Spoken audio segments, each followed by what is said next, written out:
quote, there is the possibility of establishing a declared or undeclared Salafist, it's not secret anymore, it was released under FOI. The quote is, there is the possibility of establishing a declared or undeclared Salafist principality in eastern Syria, and this is exactly what the supporting powers to the opposition want in order to isolate the Syrian regime. Your agency was saying, quote, the Salafists, the Muslim Brotherhood and Al-Qaeda in Iraq are the major forces driving the insurgency in Syria. In 2012, the US was helping coordinate arms transfers to those same groups. Why did you not stop that? You are basically saying that even in government at the time, you knew those groups were around, you saw this analysis, and you were arguing against it, but who wasn't listening? I think the administration.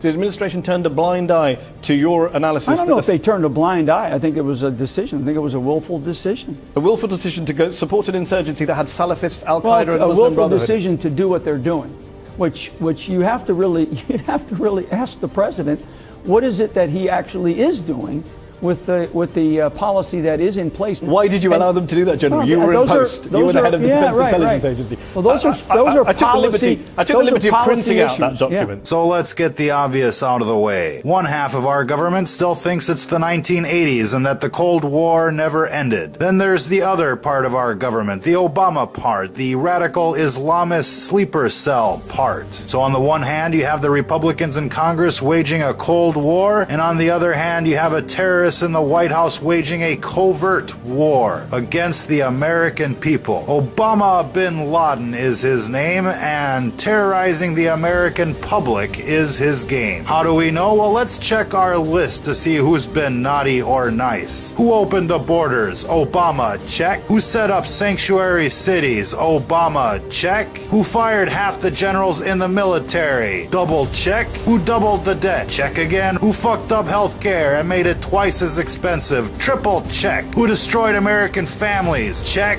Who signed free trade agreements that ships jobs overseas? Check. Who ships guns and money to terrorists? Check. Who put in place free speech zones? Check. Who militarized the police so our country could look like Nazi Germany? Check. There's one thing missing from our list, however. Obama bin Laden still hasn't dragged us into World War III. But don't you worry, they're on the road to success. They're mooning the Chinese and they're shining the Russians. They're just begging for a war. First, they staged a revolution in Ukraine, but that didn't work. Then they downed MH17 and went as far as to blame the Russians when it was obvious that they had nothing to gain from that situation. But that didn't work, so they started buzzing the Chinese military bases, and even that didn't work. But recently, they downed Flight 9268. That, however, might work. But you're saying to yourself, well, that was ISIS. I saw it on the TV. Well, ladies and gentlemen, ISIS is a subsidiary of the United States government. Haven't you been watching the news? They have been bought and paid for with our tax dollars. But why, you say, why? Obama bin Laden wants to destroy America, to avenge the injustices of his ancestors, and to set up an Islamic super state for his brotherhood. What we need here, ladies and gentlemen, is a law that allows us to recall our elected officials. Countries do that all the time. Even the state of California can recall their governor. And why do they do that? Because you can't trust a politician. We need to be able to dissolve government and call special elections like every other country can. We can even call it the total recall provision. If companies can fire an employee, then we should be able to fire a politician, especially one as treasonous as Osama bin Laden. That's the only way, folks. You wouldn't buy a car without test driving it first, would you? Well, we should be able to test drive our politicians just the same. We give them until summer, and if we don't like the sound they're making, well, we can just re-vote in November. It'd be the same price with twice the guarantee.